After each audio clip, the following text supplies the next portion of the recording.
Hello students, पिछली class में हमने एटम्स के सिंबल्स लिखना और सबएटॉमिक पार्टिकल्स काउंट करना इस बारे में बात करी। Atomic number, mass number, isotopes, isobars, isotones, isoelectronic species, ये टर्म्स डिफाइन किए। इन तरह के स्पीशीज को आइडेंटिफाई करना सीखा, आइसोटोप्स, आइसोबार्स एटसेट्रा को आइडेंटिफाई करना सीखा। और फिर आगे बढ़ते हुए हम एटॉमिक मासेस कैसे फाइंड किए गए हैं उस क्वेश्चन की तरफ आए हैं। ठीक है, आज हमारे पास मास स्पेक्ट्रोस्कोपी नाम की टेक्निक अवेलेबल है जिसके थ्रू हम एटम्स का मास फाइंड कर सकते हैं, लेकिन वो भी कोई डायरेक्ट वेइंग मेथड नहीं है। एटम्स का मास डायरेक्टली या कन्वेंशनल तरीकों से फाइंड नहीं किया जा सकता। ठीक है, एटम्स का मास एटम्स के ही रिस्पेक्ट में फाइंड किया जा सकता है।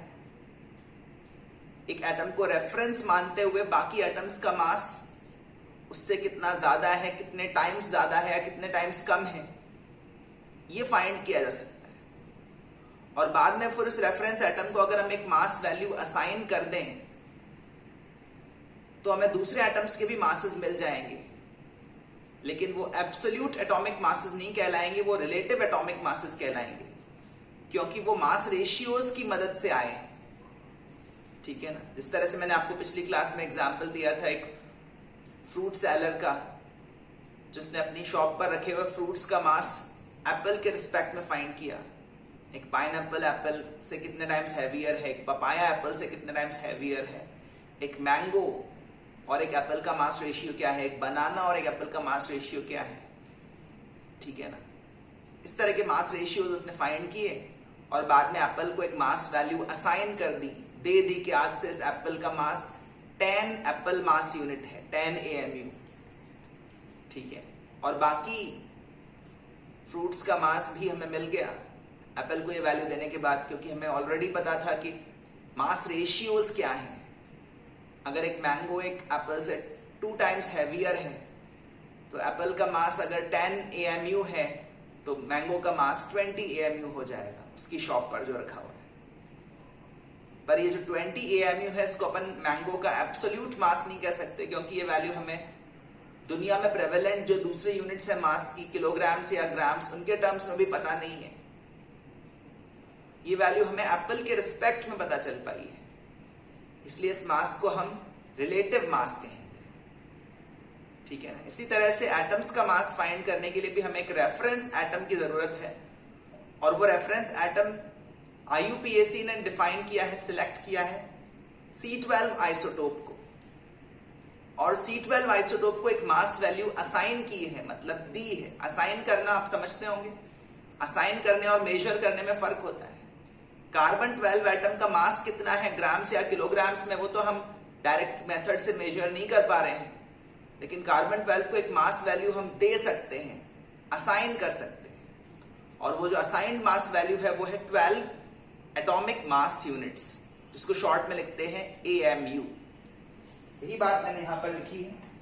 द रेफरेंस एटम, वो एटम जिसके टर्म्स में दूसरे एटम्स का मास फाइंड किया जाएगा, दूसरे एटम्स का मास इस एटम से कंपेयर किया जाएगा। Reference atom selected for determining relative atomic masses. Weights बोले या मास बोले एक ही बात मानी जाती है केमिस्ट्री में। फिजिक्स में वेट और मास का मीनिंग अलग होता है, लेकिन केमिस्ट्री में इसको सेम सेंस में लेते हैं। Reference atom selected for determining relative atomic weights या relative atomic masses is the carbon 12 isotope of carbon, which has been assigned, मतलब उसको ये वैल्यू दे दी। जो वैल्यू असाइन की जाती है वो एक डिसीजन है। वर्ल्ड वाइड ये डिसाइड कर लिया गया है कि C12 एटम का जो मास है वो 12 एटॉमिक मास यूनिट्स माना जाएगा। इसको अपन शॉर्ट में लिखेंगे AMU या सिंपली U। U को बोलते हैं यूनिफाइड मास। 1 AMU को 1 डाल्टन भी कहते हैं, डाल्टन के ऑनर में, क्योंकि एटम वर्ड सबसे पहले डाल्टन ने यूज किया था। ठीक है, इस डेफिनेशन को यूज करते हुए हम 1 AMU की वैल्यू भी बता सकते हैं क्या होगी। 1 atomic mass unit would be exactly 1/12, 1/12 of the mass of carbon 12 isotope। Carbon के 12 मास नंबर वाले आइसोटोप का जो भी मास है उसको 1/12 करने पर 1 AMU मिलेगा। ठीक है, अगर हमें बाकी एटम्स का मास रेशियो C12 के साथ पता हो और C12 को हम ये वैल्यू दे दें तो हमें बाकी एटम्स का भी मास मिल जाएगा AMU के टर्म्स में। लेकिन इस मास को हम एब्सोल्यूट मास नहीं कहेंगे, रिलेटिव मास कहेंगे। जैसे मान लो मैंने एक कार्बन कंटेनिंग कंपाउंड CO2 को ब्रेक किया समहाउ कार्बन और ऑक्सीजन में, समहाउ उसको ब्रेक किया कार्बन और ऑक्सीजन में। ठीक है, सपोज मैंने 44 ग्राम ऑफ कार्बन डाइऑक्साइड लिया था और इसको मैंने डिकम्पोज किया कार्बन और ऑक्सीजन में, फिर इनका मास सेपरेटली फाइंड किया तो मैंने देखा कि कार्बन का मास 12 ग्राम आ रहा था और ऑक्सीजन का मास 32 ग्राम। ठीक है ना, ब्रेक करने पर को डिकम्पोज कर लिया समहाउ, कार्बन को अलग किया, ऑक्सीजन को अलग किया, दोनों को अलग अलग वे किया तो देखा कि इनके मासेस 12 एंड 32 ग्राम आ रहे थे। ठीक है, तो कार्बन ऑक्सीजन मास रेशियो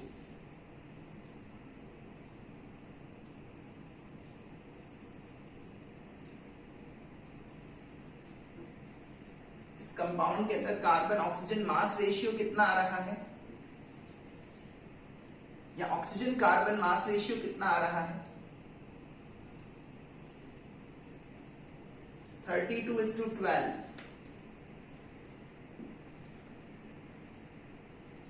अगर और सिंप्लीफाई करें, 4 से कैंसिल करें तो ये आ रहा है, 4 से कैंसिल करें तो ये 3 रह जाएगा और ये 8 रह जाएगा, 8:3। ठीक है, ये तो कार्बन ऑक्सीजन मास रेशियो है, ऑक्सीजन कार्बन मास रेशियो। अब ऑक्सीजन कार्बन एटम रेशियो अगर देखें, ऑक्सीजन और कार्बन के एटम्स का रेशियो, कंपाउंड का फॉर्मूला अगर हमें पता हो तो हम बता सकते हैं ऑक्सीजन और कार्बन के एटम्स का रेशियो 2:1 है। ठीक है, ऑक्सीजन और कार्बन के एटम्स का रेशियो 2:1 है, मतलब ऑक्सीजन एटम्स डबल हैं कार्बन के मुकाबले,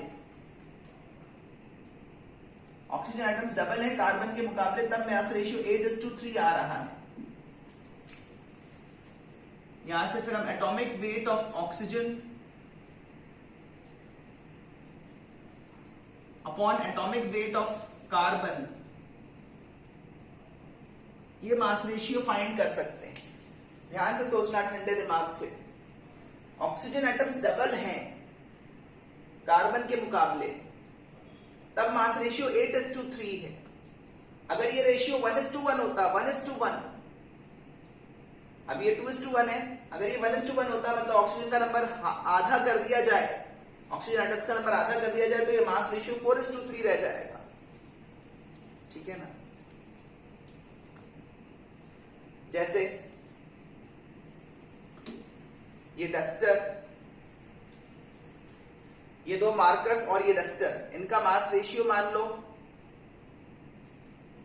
2:3 है, ये 2 और ये 3, 2:3 इनका मास रेशियो है, 2:3। लेकिन अगर एक ही मार्कर लें और एक डस्टर लें तो फिर मास रेशियो 2:3 नहीं रहेगा, 1:3 हो जाएगा, क्योंकि इसका मास हमने आधा कर दिया है। इसी तरह से ऑक्सीजन एटम और कार्बन एटम बराबर रहते तो ये मास रेशियो 4:3 आता। बराबर बराबर संख्या में ऑक्सीजन और कार्बन लेने पर मास रेशियो 4:3 आता। इसका मतलब ये है कि एक ऑक्सीजन एटम एक कार्बन एटम से 4/3 टाइम्स हैवियर है,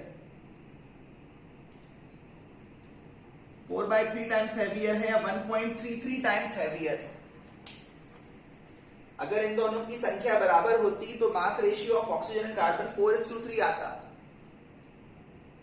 मतलब एक ऑक्सीजन एटम एक कार्बन एटम से 4/3 टाइम्स हैवियर है। इस तरह की कुछ प्रोसेस एम्प्लॉय करते हुए हमने बाकी एटम्स का मास कार्बन के रिस्पेक्ट में फाइंड करना शुरू किया। ठीक है ना, ऐसे ही मान लो मेरे पास एक कंपाउंड है मीथेन, उसको भी मैं समहाउ ब्रेक कर दूं एलिमेंट्स में, 16 ग्राम मीथेन लूं, ध्यान रहे मैं मैक्रोस्कोपिक लेवल पर वर्क कर रहा हूं, मैंने कोई माइक्रोस्कोपिक अमाउंट नहीं लिया, एक लार्ज इनफ अमाउंट लिया है, 16 ग्राम मीथेन तो अपन मेजर कर सकते हैं। और जब मैंने इसको ब्रेक किया एलिमेंट्स में तो मैंने देखा कि कार्बन मुझे 12 ग्राम मिल रहा है और हाइड्रोजन का जो मास मिल रहा है वो 4 ग्राम मिल रहा है।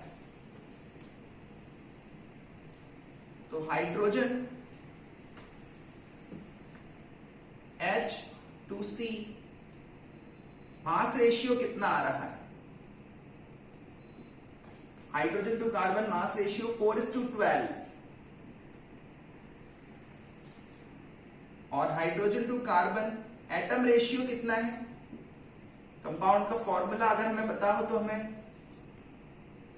एटम रेशियो पता चल रहा है, वो है 4:1। हाइड्रोजन के एटम्स कार्बन के मुकाबले 4 टाइम्स ज्यादा है। Hydrogen to carbon atom ratio is 4:1, hydrogen to carbon mass ratio is 4:12। अगर ये रेशियो 1:1 होता, 1:1, तो ये मास रेशियो 1:12 होता। 4:1 होने पर ये 4:12 है, 1:1 होने पर ये 1:12 होता। इसका मतलब एक हाइड्रोजन एटम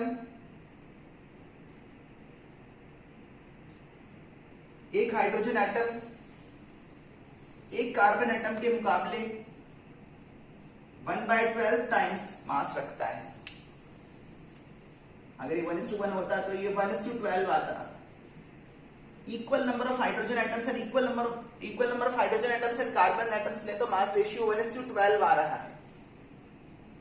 ये तभी संभव है जब हाइड्रोजन और एटम का एटॉमिक वेट का रेशियो 1/12 हो। इन एग्जाम्पल्स के थ्रू मैं आपको ये समझाना चाह रहा हूं कि किस तरह से एटम्स का मास रेशियो फाइंड किया गया होगा कार्बन के रिस्पेक्ट में, ठीक है ना। आइसोटोपिक मासेस का रेशियो फाइंड कर लिया कार्बन के रिस्पेक्ट में, और ये process oxygen, hydrogen, aluminium, silicon सबके लिए की गई, और बाद में फिर कार्बन को एक वैल्यू असाइन कर दी गई 12 AMU, ठीक है ना। अगर इसको ये वैल्यू असाइन कर दें 12 AMU तो हमें एटॉमिक मास ऑफ हाइड्रोजन मिल जाएगा, एटॉमिक वेट ऑफ ऑक्सीजन मिल जाएगा, और बाकी एलिमेंट्स के एटॉमिक मासेस भी मिल जाएंगे।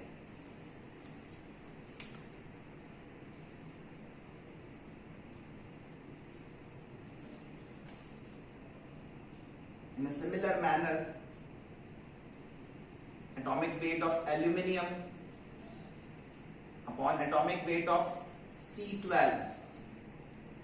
C12 को मास असाइन किया गया 12 AMU, वो कार्बन का सबसे अबंडेंट आइसोटोप है। अभी मैं मान रहा हूं कि मीथेन में C12 एटम्स ही प्रेजेंट हैं, CO2 में भी C12 एटम्स ही प्रेजेंट हैं। एल्यूमिनियम के साथ मास रेशियो आता है 2.25। इस तरह के मास रेशियोज हर एलिमेंट के लिए फाइंड किए गए कार्बन के साथ, और फिर कार्बन 12 की मास वैल्यू यहां पर सब्स्टिट्यूट कर दी गई। ठीक है,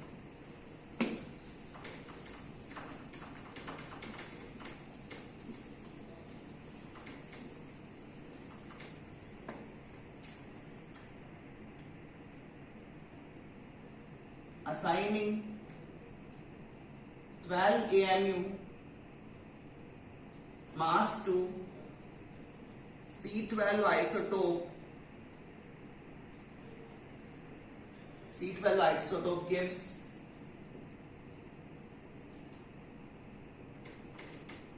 atomic weight of oxygen, hydrogen and aluminium as 16 AMU, 1 AMU and 27 AMU respectively.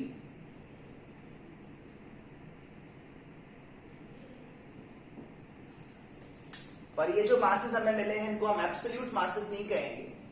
ध्यान रहे, जिस समय लोगों ने कार्बन 12 को मास वैल्यू असाइन की 12 AMU, उस समय वो ये नहीं जानते थे कि AMU की वैल्यू ग्राम्स या किलोग्राम्स में कितनी है। कुछ वैसे ही जैसे वो शॉपकीपर, वो फ्रूट सेलर नहीं जानता था कि एप्पल का मास ग्राम्स या किलोग्राम्स में कितना है। उसके पास ऐसा कोई डिवाइस अवेलेबल नहीं था जिसके थ्रू वो एप्पल का मास फाइंड कर पाता।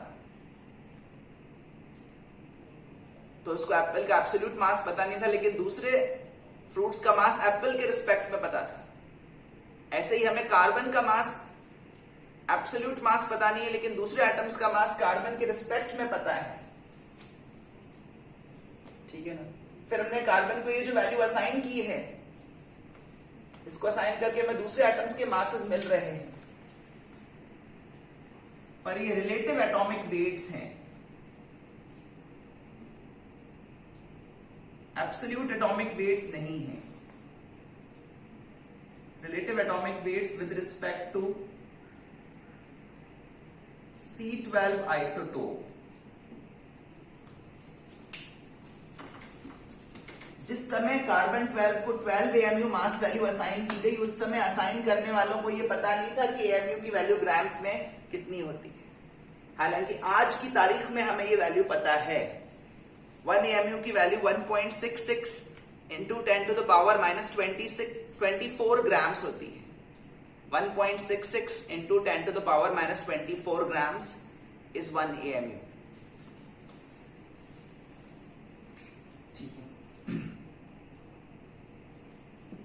अब यहां पर रिलेटिव एटॉमिक वेट्स तो फाइंड कर लिए, लेकिन दो सवाल मन में अभी भी उठ रहे हैं।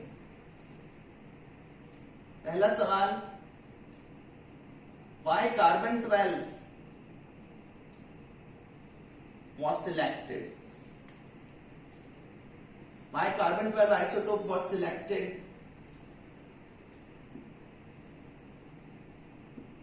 as the reference atom? बाकी सारे एटम्स को छोड़कर कार्बन 12 को ही रेफरेंस एटम क्यों माना? और दूसरा सवाल ये उठ रहा है कि उसको 12 AMU मास वैल्यू ही क्यों असाइन करी?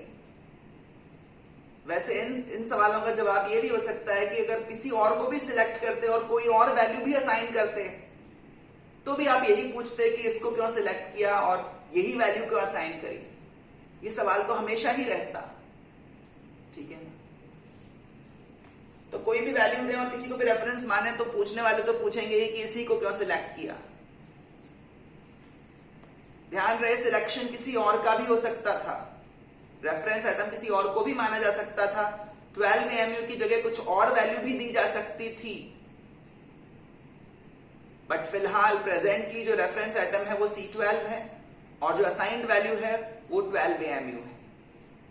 और ऐसा करने के पीछे कुछ कारण जरूर हैं। कार्बन को इसलिए सिलेक्ट किया है रेफरेंस एटम के तौर पर क्योंकि कार्बन नेचर में अबंडेंटली अवेलेबल है। एक्सपेरिमेंटेशन करने के लिए हम एक ऐसा रेफरेंस एटम सिलेक्ट करना चाहते थे जिसके कंपाउंड्स नेचर में इजीली मिलते हों। दूसरी बात यह है कि कार्बन बहुत सारे एलिमेंट्स के साथ कंबाइन करता है, वैरायटी ऑफ कंपाउंड्स बनाता है। जब कार्बन ज्यादा एलिमेंट्स के साथ कंबाइन करेगा तो उन एलिमेंट्स का एटॉमिक मास कार्बन के रिस्पेक्ट में फाइंड करना आसान हो जाएगा। ठीक है ना। कार्बन के अलावा ऑक्सीजन या हाइड्रोजन का सिलेक्शन भी हो सकता है। ऐसा नहीं कि सारी मेरिट्स कार्बन में ही हैं और किसी एलिमेंट में रेफरेंस एटम सिलेक्ट होने के लिए कोई मेरिट नहीं है, ऐसा नहीं है। फिलहाल कार्बन 12 को रेफरेंस माना गया है। हो सकता है कभी फ्यूचर में रेफरेंस एटम बदल भी दिया जाए। ठीक है। जिसका सिलेक्शन हुआ है उसको हमें एक्सेप्ट करना पड़ेगा और उसके सपोर्ट में कुछ रीजनिंग भी देना हमें आना चाहिए।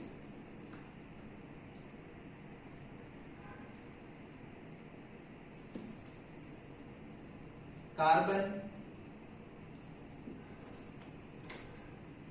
and its compounds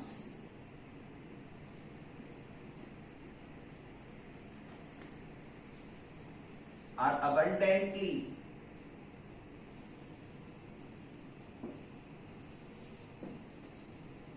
available in nature.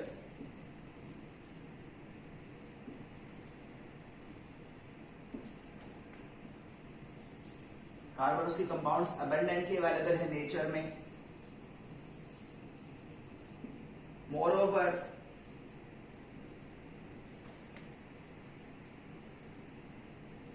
carbon forms a huge variety of compounds. Forms a huge variety of compounds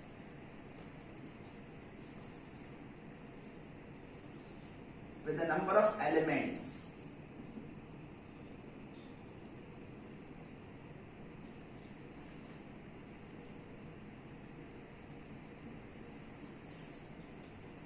बहुत सारे एलिमेंट्स के साथ बहुत तरह के कंपाउंड्स बनाता है, और ऐसा होने के कारण उन एलिमेंट्स का एटॉमिक वेट कार्बन के रिस्पेक्ट में फाइंड करना आसान हो जाता है,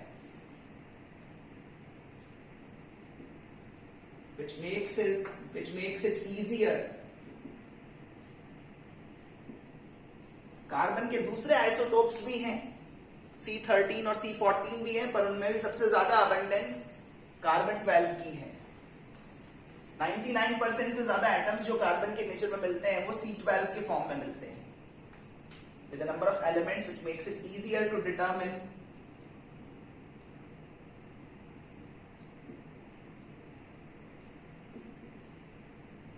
relative atomic weights with respect to C12 isotope. Experimentation करने के लिए कार्बन रेडीली अवेलेबल है नेचर में, उसके कंपाउंड्स इजीली अवेलेबल हैं, इसी वजह से दूसरे एलिमेंट्स का एटॉमिक वेट कार्बन के रिस्पेक्ट में फाइंड करने में आसानी होती है। ठीक है, यहां पर एक बात और आपको बताना चाहूंगा, जो मास वैल्यू असाइन की गई है वो एग्जैक्ट वैल्यू मानी जाती है। C12 को जो मास दिया गया है वो 12 AMU है, और ये एग्जैक्ट वैल्यू है। कार्बन 12 का मास 12 AMU से थोड़ा भी ज्यादा या थोड़ा भी कम नहीं है, एग्जैक्टली 12 AMU है, क्योंकि ये वैल्यू असाइन की गई है, दी गई है, मेजर नहीं की गई। जो वैल्यू मेजर की जाती है उसमें एरर होता है, उसमें अनसर्टेनिटी होती है, अनिश्चितता होती है।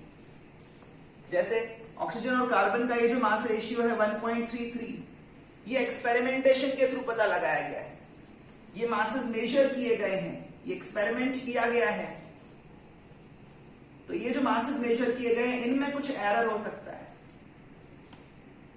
ठीक है ना, और इस एरर के कारण हाइड्रोजन का एटॉमिक वेट जो हमें मिलेगा उसमें एरर होगा, लेकिन C12 का जो मास है उसमें कोई एरर नहीं है।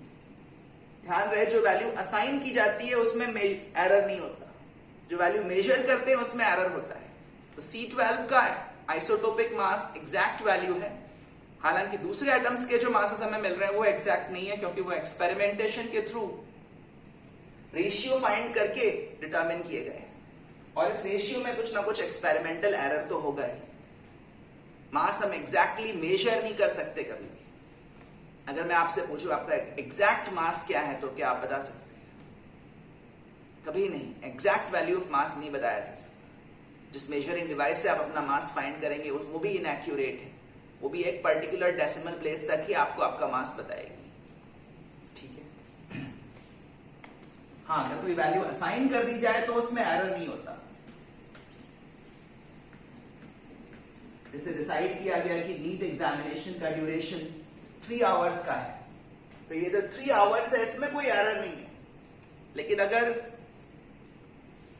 3 घंटे के बाद किसी को बोला जाए कि 3 घंटे पूरा होने पर बैल बजा देना, घंटी बजा देना, तो एग्जैक्टली 3 घंटे पर घंटी नहीं बज सकती, एग्जैक्टली 3 आवर्स मेजर करना पॉसिबल नहीं है। ये डिफाइन करना तो सही है कि 3 घंटे का एग्जाम होगा, उस डिसीजन में जो 3 आ रहा है उसमें कोई एरर नहीं है, लेकिन जब 3 घंटे मेजर किए जाएंगे तो उसमें एरर आएगा। ठीक है, इसके अलावा जो दूसरा सवाल है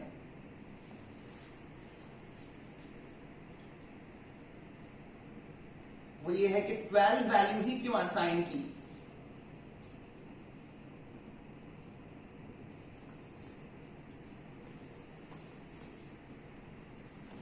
Why 12 AMU mass was assigned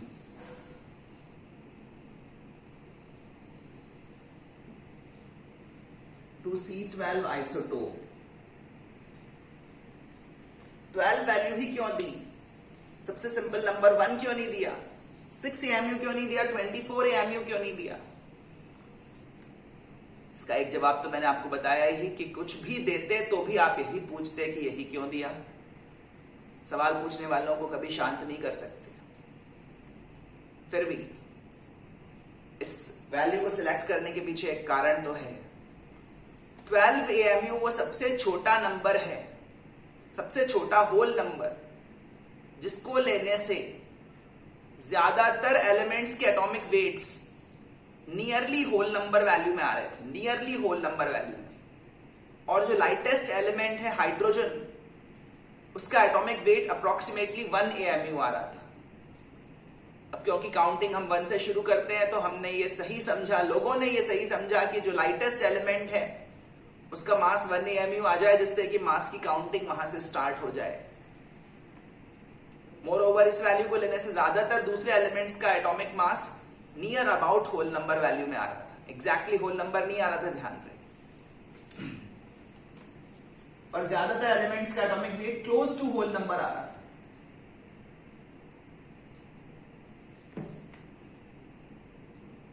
so 12 AMU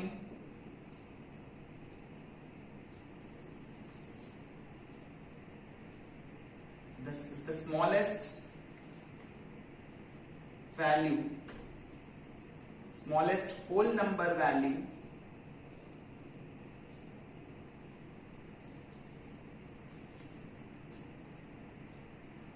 by selecting which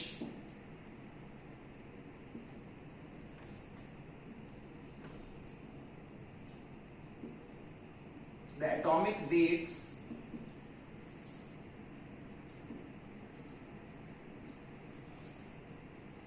by selecting with the atomic weights of majority of elements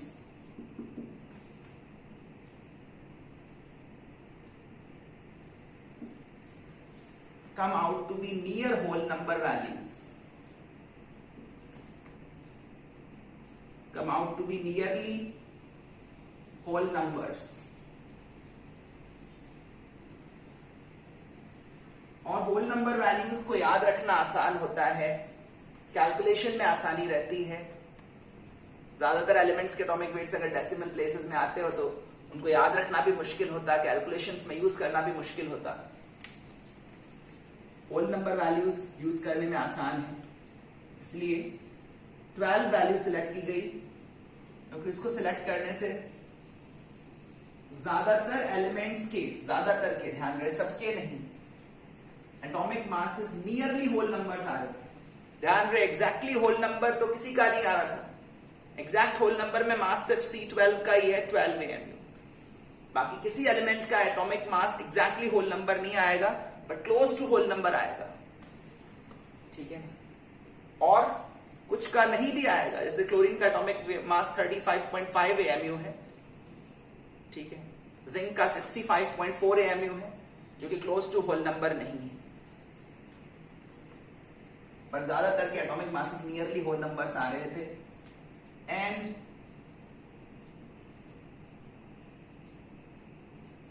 the atomic mass of the lightest element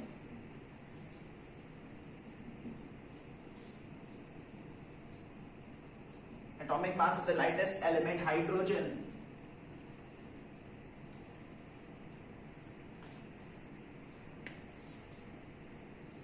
came out to be nearly 1 AMU। Lightest element का atomic मास nearly 1 AMU आ रहा था। 1 से counting शुरू करते हैं, इसलिए 1 AMU value आना सही माना गया, ठीक है। इसके अलावा एक और अच्छी बात इस वैल्यू में पाई गई है, वो ये है कि इस वैल्यू को लेने से जो आइसोटोपिक मास आता है वो मास नंबर के क्लोज आता है।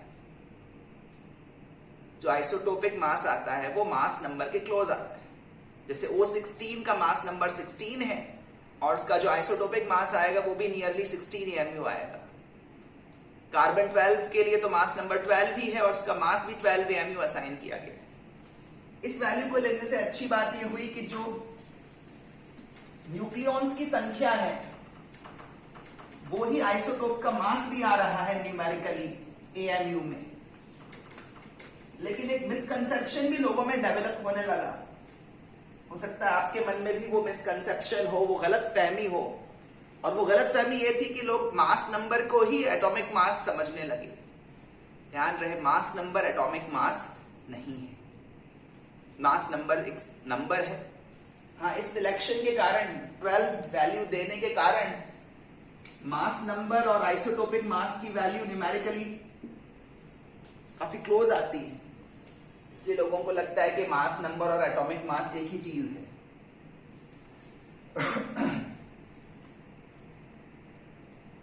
Moreover, by assigning 12U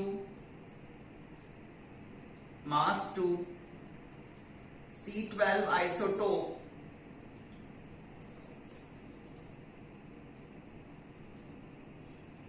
the numerical value of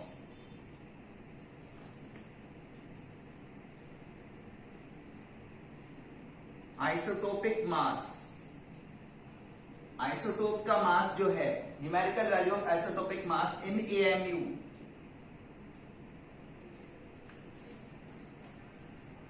and mass number,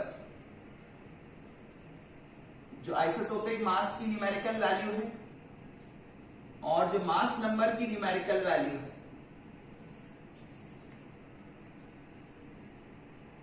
they come out to be nearly the same, nearly equal. तो 12 एमयू मास C12 को देने से एक जो न्यूक्लियन है, प्रोटॉन या न्यूट्रॉन, उसका मास रफली 1 एमयू हो गया। क्योंकि आपने 12 न्यूक्लियंस वाले एटम को 12 एमयू मास दे दिया, तो एक न्यूक्लियन का मास अप्रोक्सीमेटली 1 एमयू हो जाता है। ठीक है ना? इस बारे में मैं पिछली क्लास में मेंशन भी कर चुका हूं। तो ये बात हुई रिलेटिव एटॉमिक मासेस फाइंड करने की। इसी कॉन्टेक्स्ट में एक सिंपल क्वेश्चन कंसिडर करते हैं।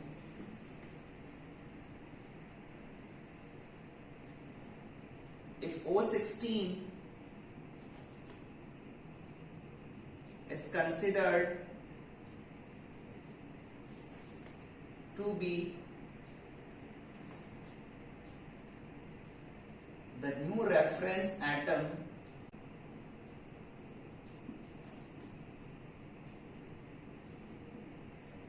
and assigned a mass of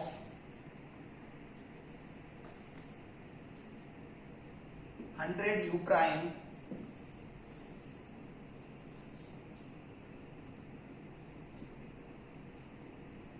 what would be the mass of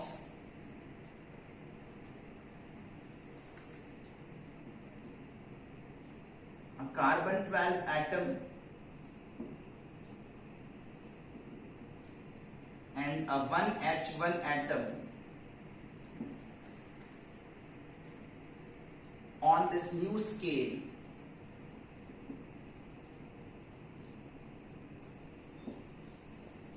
अगर कल को कोई रेफरेंस एटम की चॉइस बदल दी जाए, C12 के जगह O16 को रेफरेंस एटम मान लिया जाए और उसको मास 100 U प्राइम दे दिया जाए, तो इस नई स्केल पर, इस नए रेफरेंस के रिस्पेक्ट में अब C12 का मास क्या होगा और H1 एटम का मास क्या होगा?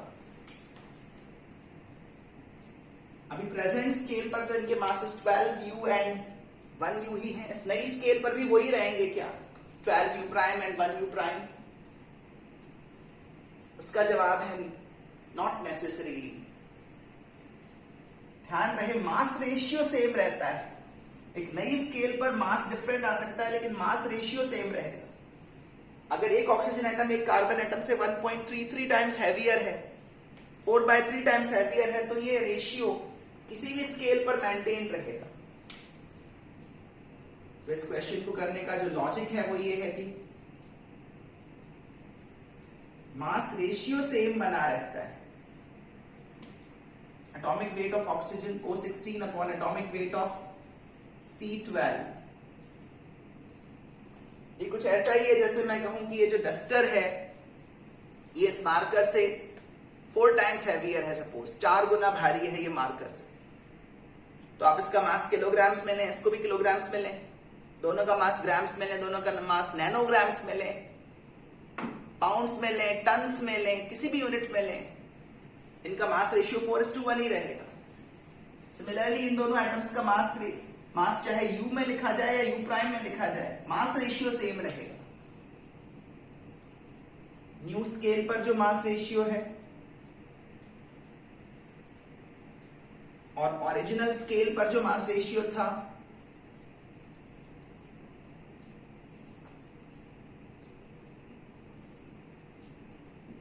वो इक्वल होंगे। न्यू स्केल पर O16 को मास दिया गया है 100 U प्राइम,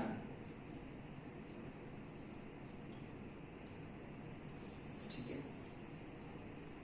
ओरिजिनल स्केल पर इसका मास था 16 U और C12 का मास 12 U।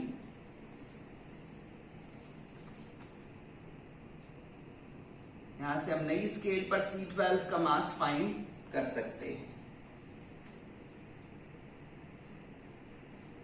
रीअरेंजमेंट्स करके 12/16 टाइम्स 100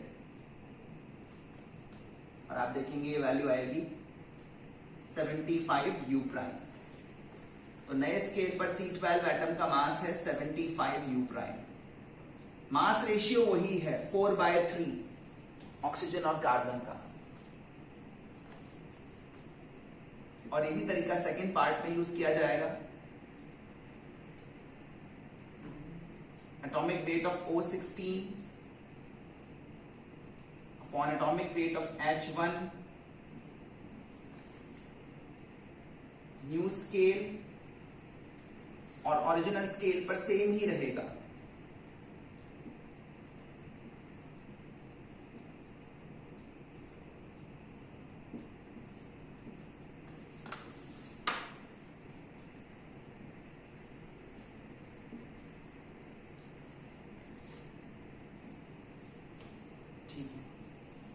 न्यू स्केल पर इसको वैल्यू दिए हैं 100 U प्राइम। हमें प्रोटियम का मास फाइंड करना है 1H1 का। ओरिजिनल स्केल पर ये मासेस थे 16 and 1 AMU रिस्पेक्टिवली। तो यहां से 1H1 का मास डिटरमिन हो जाएगा which is coming out to be 100/16।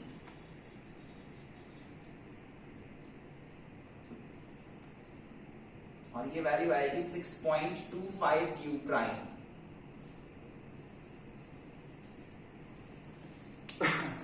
तो इस तरह के क्वेश्चंस भी यहां पर कभी कभी पूछे जाते हैं। एक hypothetical scale of mass start कर दिया जाता है क्वेश्चन में और उस पर आपको किसी एटम का मास बताना होता है। तो वो क्वेश्चंस इसी तरह से किए जाते हैं, ठीक है। अब एक और सवाल के बारे में सोचें, क्या एक एलिमेंट के सभी एटम्स का मास इक्वल होता है? Think about isotopes. क्या आइसोटोप्स का मास इक्वल होता है? Isotopes have different number of nucleons, so definitely they have different mass. तो एक एलिमेंट के सारे एटम्स का मास सेम नहीं होता। फिर पीरियोडिक टेबल में जो हमें एलिमेंट के नीचे एटॉमिक वेट लिखा हुआ दिखता है वो किसका मास है? हाइड्रोजन के नीचे पीरियोडिक टेबल में जाकर देखें, वहां लिखा रहता है 1.0078 U।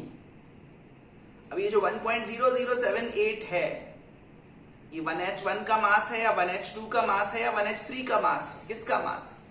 1H1 का मास तो 1 AMU होता है, 1H2 का मास 2 AMU होता है, 1H3 का मास 3 AMU होता है। तो ये जो 1.0078 है ये किसका मास है? उसका जवाब है कि ये जो मास पीरियोडिक टेबल में एलिमेंट के नीचे लिखा हुआ है ये एवरेज एटॉमिक मास है। क्योंकि एक एलिमेंट के सारे एटम्स का मास सेम नहीं होता, तो जब भी हम एलिमेंट के एटॉमिक वेट बोलेंगे तो नेचुरल बात है एवरेज एटॉमिक वेट बोलेंगे, ठीक है ना। कार्बन के भी डिफरेंट आइसोटोप्स हैं, 12U, 13U और 14U मास वाले। लेकिन जब भी हम कार्बन का एटॉमिक वेट बोलेंगे तो एवरेज एटॉमिक वेट बोलेंगे, ठीक है। अब दूसरा सवाल यह है कि एवरेजिंग करी कैसे जाए। उसका जवाब यह है कि एवरेजिंग वैसे ही करो जैसे नॉर्मल केसेस में करते हैं। जैसे क्लास में सभी स्टूडेंट्स के कॉरेस्पॉन्डिंग एवरेज मास फाइंड करना हो तो कैसे करेंगे? सभी स्टूडेंट्स के मासेस ऐड कर लेंगे और नंबर ऑफ स्टूडेंट्स से डिवाइड कर देंगे। ऐसे ही एवरेज एटॉमिक मास फाइंड करने के लिए हम सम ऑफ एटॉमिक वेट्स करेंगे अक्रॉस डिफरेंट आइसोटोप्स और उसको नंबर ऑफ आइसोटोप्स से डिवाइड करेंगे। ठीक है ना? इसमें हम यूजुअली 100 एटम्स का सैंपल कंसिडर किया करेंगे। कितने एटम्स का? 100 एटम्स का। तो 100 एटम्स का सैंपल अगर कंसिडर करेंगे तो उसमें डिफरेंट डिफरेंट आइसोटोप्स आ जाएंगे और उन सभी के मासेस हमें ऐड करने होंगे। टोटल मास को हम 100 से डिवाइड करेंगे। That will give us the average atomic weight.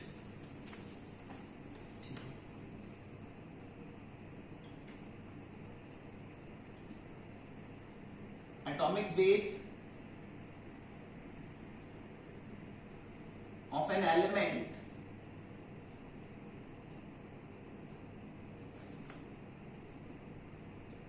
is the average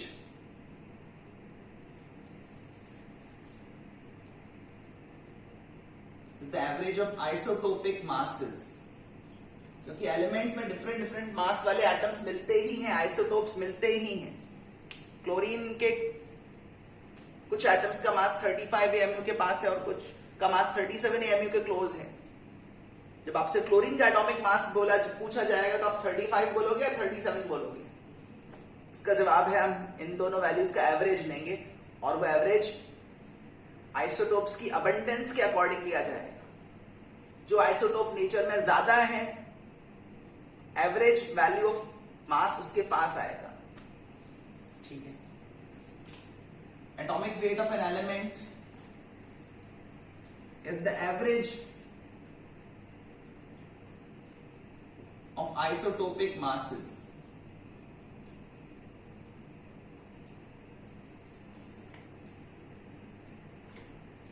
according to the percentage abundance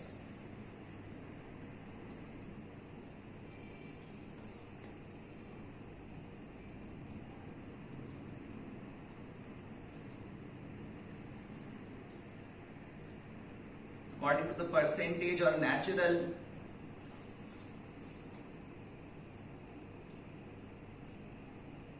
abundances of various isotopes। ठीक है? जैसे क्लास में स्टूडेंट्स के मासेस का एवरेज ले रहे थे। इमेजिन करो एक ऐसी क्लास जिसमें 100 स्टूडेंट्स हो, 100 स्टूडेंट्स। उनमें से सपोज, ध्यान से सुनना, 100 में से 80 स्टूडेंट्स के मास 60 किलोग्राम्स हो। ठीक है? 100 स्टूडेंट्स, उनमें से 80 के मास जो है वो 60 किलोग्राम है और रिमेनिंग 20 स्टूडेंट्स का मास सपोज 50 किलोग्राम है। इस तरह की हाइपोथेटिकल सिचुएशन कंसिडर करें तो एवरेज मास ऑफ स्टूडेंट्स क्या होगा? क्या वो 60 + 50/2 होगा? क्या आप इस तरह से एवरेज लेंगे? नहीं, आपको टोटल मास को टोटल स्टूडेंट से डिवाइड करना है। टोटल मास फाइंड करने के लिए आप इन 80 स्टूडेंट्स का मास भी फाइंड करेंगे और इन 20 स्टूडेंट्स का मास भी फाइंड करेंगे। इन 80 स्टूडेंट्स का मास होगा 80 × 60, इन 20 स्टूडेंट्स का मास होगा 20 × 50 और फिर टोटल मास होगा इन दोनों का सम और फिर इसको हम 100 से डिवाइड करेंगे। That will give us the average mass of students। बिल्कुल ऐसे ही आइसोटोप्स के जो मासेस हैं उनको उनकी परसेंटेज अबंडेंस से 100 एटम्स के सैंपल में एक आइसोटोप के कितने एटम्स हैं उससे मल्टीप्लाई करेंगे। हर आइसोटोप के लिए उसके मास को परसेंटेज अबंडेंस से मल्टीप्लाई करेंगे और फिर मासेस ऐड करेंगे, 100 एटम्स से डिवाइड करेंगे। This is the standard way of finding the average atomic mass. इसमें परसेंटेज को वेटेज देना ही होगा और नतीजा ये निकलेगा कि जिसका परसेंटेज ज्यादा है एवरेज एटॉमिक मास उसी के ज्यादा पास आएगा। तो यहाँ पर 50 और 60 का जो एवरेज है वो 60 के ज्यादा पास आएगा, 50 और 60 के समवेयर इन बिटवीन आएगा, बट क्लोज टू 60। ठीक है, बस इसी की एनालॉजी को अगर हम फॉलो करें तो एवरेज एटॉमिक वेट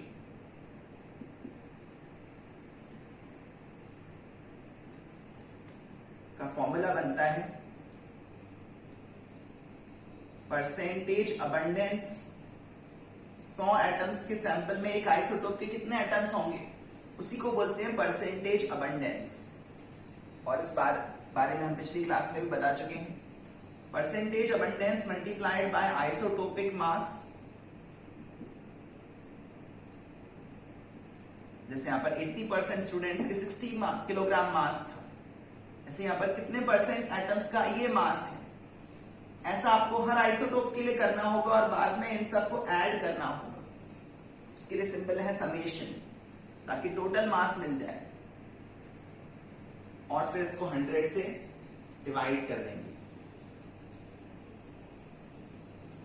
परसेंटेज को जब 100 से डिवाइड करते हैं, परसेंटेज को 100 से, तो वो क्वांटिटी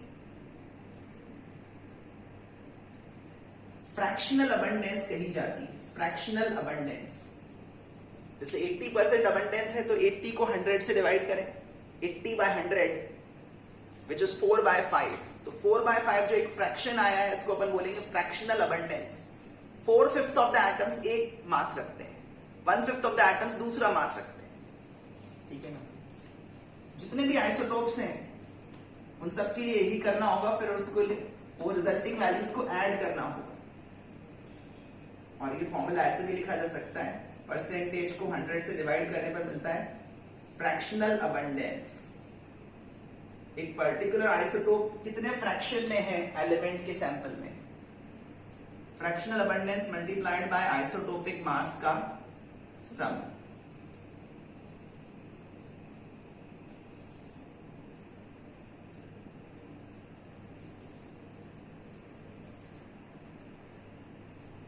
तो पीरियोडिक टेबल में एलिमेंट्स के लिए जो एटॉमिक वेट्स हमको दिखते हैं, उनके बारे में दो बातें समझ लीजिए।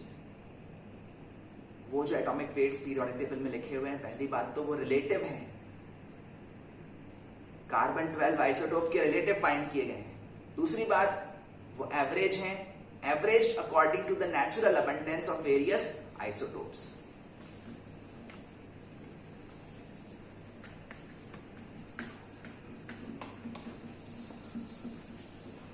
चलिए एवरेजिंग की प्रोसेस एक सिंपल केस में करते हैं।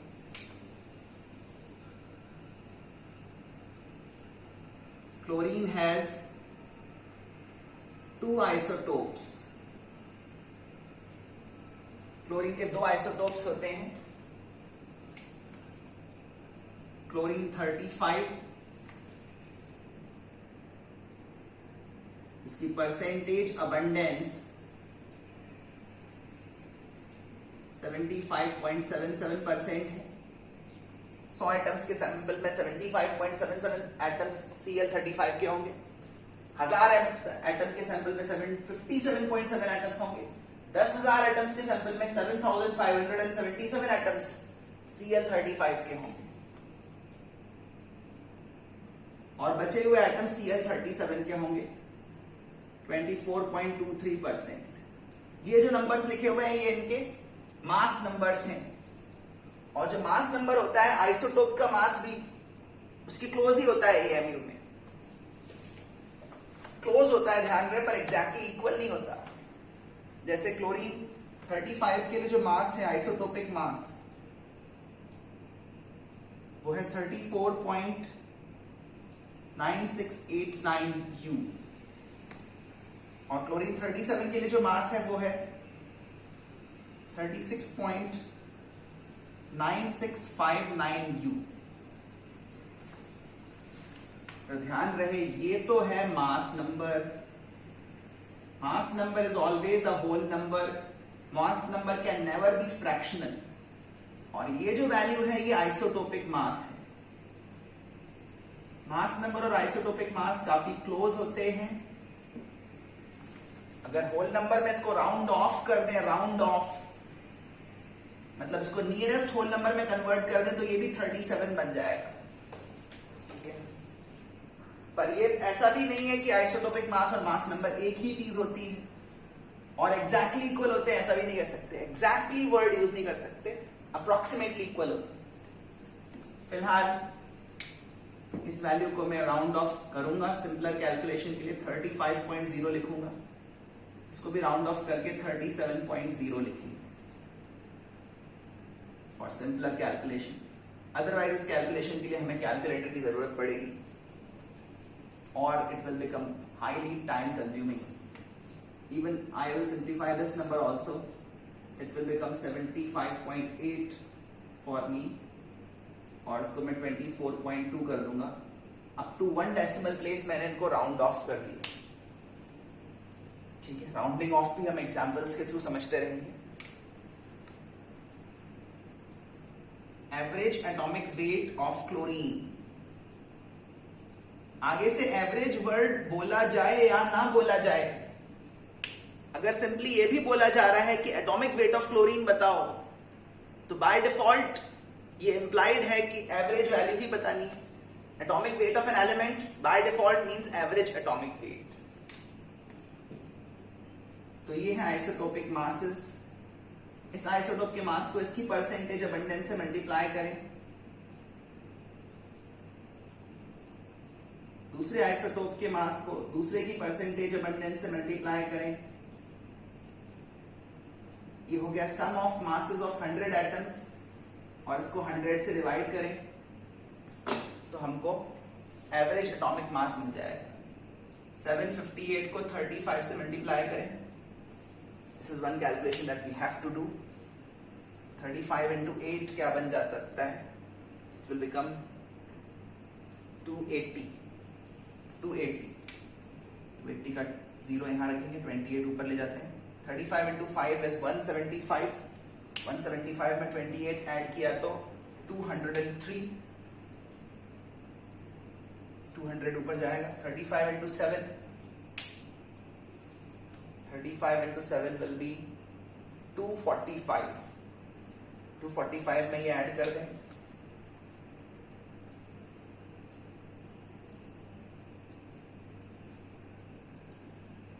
टू 45 में 200 ऐड किया तो 445।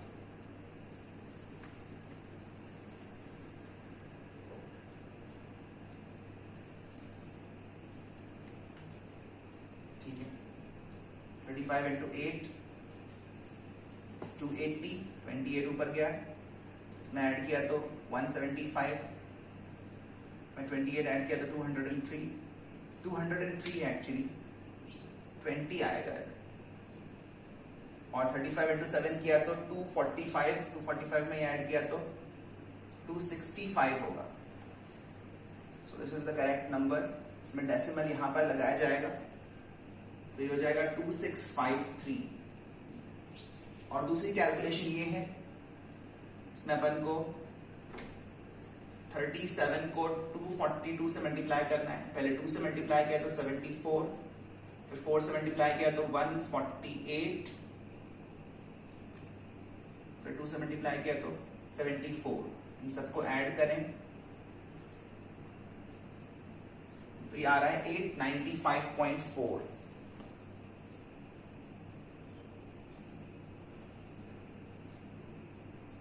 ऐड करके 100 से डिवाइड करना है या 100 से डिवाइड करके ऐड कर दीजिए। 26.53 प्लस 8.954 करेंगे एडिशन, यही एवरेज एटॉमिक मास है।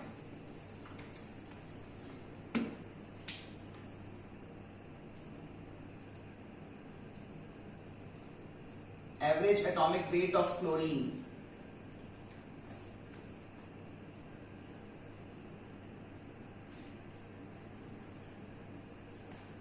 9 plus 5 14, 1 कैरी किया, 27 plus 8 35।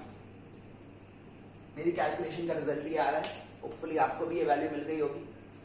अब एक और बात समझ लें, हमने ये जो आइसोटोपिक मासेस लिए थे ये अप टू 1 डेसिमल प्लेस लिए थे। इसके कारण हम ये जो एवरेज एटॉमिक मास है ये भी अप टू 1 डेसिमल प्लेस ही रिपोर्ट करेंगे, यहां तक रिपोर्ट करना चाहेंगे। पर ऐसा करने के लिए हमें राउंडिंग ऑफ के बारे में सोचना पड़ेगा। We will have to round off this value up to 1 decimal place. और जब भी आप राउंड ऑफ करें तो आप ये देखें कि जो पहला नंबर आप हटा रहे हैं, पहला नंबर जो आप हटा रहे हैं वो 5 से बड़ा है या 5 से छोटा है। If the first number that you are removing is greater than 5, then you have to add 1 to the preceding digit. Round of करते समय आपको ये देखना पड़ता है कि ये जो क्वांटिटी है ये लेफ्ट हैंड लिमिट के ज्यादा पास है या राइट हैंड लिमिट के ज्यादा पास है। सिंपल सी बात ही है। मतलब ये जो 484 है इस तरफ वाला डेसिमल के बाद वाला 484, ये 400 के ज्यादा पास है या 500 के ज्यादा पास है। उसका जवाब ये है कि ये 500 के ज्यादा पास है, इसलिए इसको अपन 35.5 लिख देंगे up to 1 decimal place. So this is what the average atomic weight of chlorine is, and this is what you will find in questions, periodic tables also. ठीक है, तो ये रिलेटिव भी है और एवरेज भी है। Relative atomic weight with respect to C12, and this is average atomic weight according to percentage abundance of isotopes. ये दोनों बातें अप्लाई करने पर हमें एटॉमिक वेट्स ऑफ एलिमेंट्स मिलते हैं। चलिए इसी एवरेजिंग के कंसेप्ट पर एक दो क्वेश्चंस नेक्स्ट क्लास में और करेंगे। फिर फॉर्मूला वेट्स फाइंड करना सीखेंगे, परसेंटेज कॉम्पोजिशन पर कुछ बात करेंगे। इस तरह से अपनी चर्चा को आगे बढ़ाएंगे। अभी तक के लेक्चर्स आप शुरू से लेकर फर्स्ट से लेकर थर्ड लेक्चर तक थॉरोली रिवाइज करें। ठीक है, इसके आगे नेक्स्ट क्लास में बढ़ते हैं। Thank you very much.